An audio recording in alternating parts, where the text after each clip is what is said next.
The other, I think, serious and underappreciated risk for almost all financial markets is the enormous run-up in the prices of cryptocurrencies.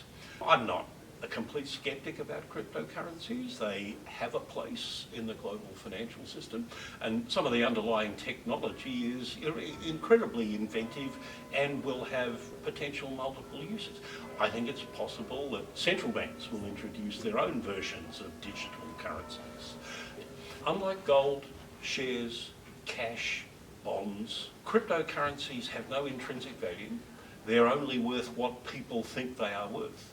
And if the mass of people change their mind about what they're worth, there's the potential for significant declines, especially if some of that investment into cryptocurrencies has been leveraged.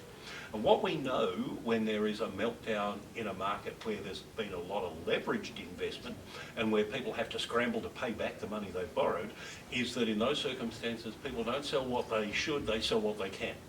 And that's the basis for the potential for contagion from a market like cryptocurrencies, which has a very high speculative element in it, into other markets which may not have enormous amounts of speculative excess, but are much more liquid. We saw that during the global financial crisis. We saw it in the Asian financial crisis. And there's a risk, I think, that if for some reason, and I'm not predicting that it will, but if for some reason there's a meltdown in the crypto market, that could easily spill over into other asset markets, including shares. So what do you think will be the next black swan event?